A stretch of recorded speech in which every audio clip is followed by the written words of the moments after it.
Halo teman-teman, kenalin nama gue Raymond Irianto, Financial Mentor dari Bibit.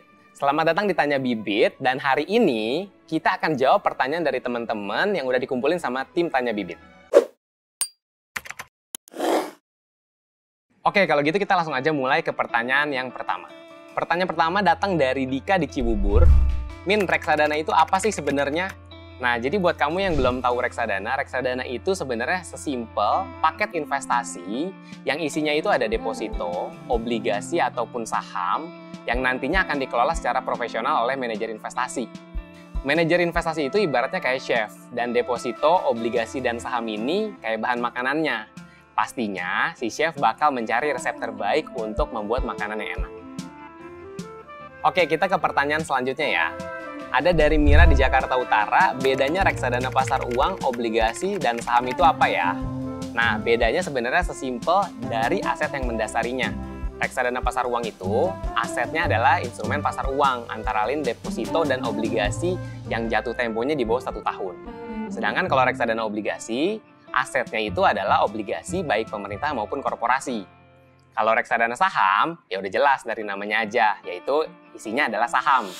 Nah, dari sisi resiko, reksadana pasar uang ini adalah yang paling rendah resikonya, sedangkan reksadana saham itu yang paling tinggi resikonya. Emang reksadana itu pasti untung ya, Kak? Ini pertanyaan dari Michelle di Kelapa Gading. Oke, nah reksadana itu bukan pasti untung sih, tapi bisa memberikan keuntungan. Karena teman-teman harusnya hati-hati nih sama yang memberikan kepastian keuntungan. Pasti untung itu biasanya bahaya. Gitu ya. Jadi reksadana itu balik lagi bisa dilihat dari resikonya. Ada yang rendah, sedang, ada yang tinggi. Gitu ya. Jadi lebih penting untuk lihat resikonya dulu.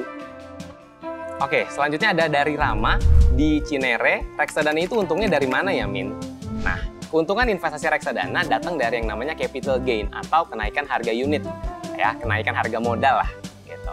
Jadi kalau misalnya teman-teman beli di harga 1.000, nanti teman-teman jual nih di harga 1.200. Itu keuntungannya adalah 20%. Sesimpel itu.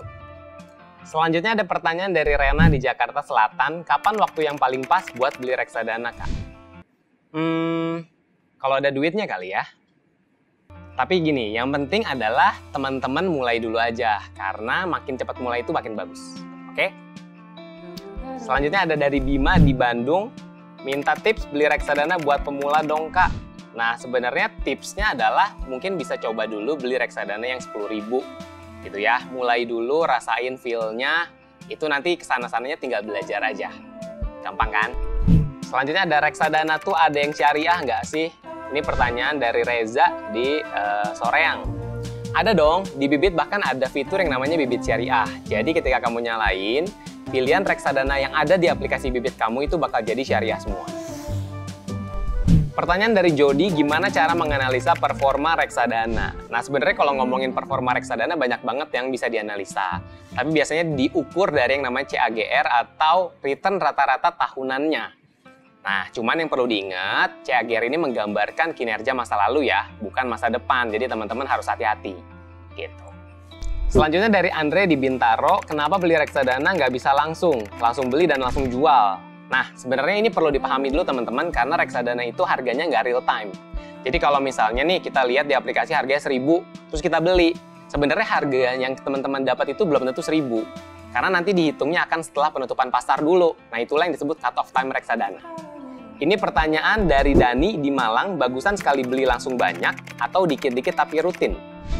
Nah, ada reksadana yang bagus untuk dibeli sekali banyak seperti reksadana pasar uang karena grafiknya kan naik terus tuh. Tapi kalau untuk reksadana obligasi dan reksadana saham itu lebih bagus dibeli secara rutin. Gitu.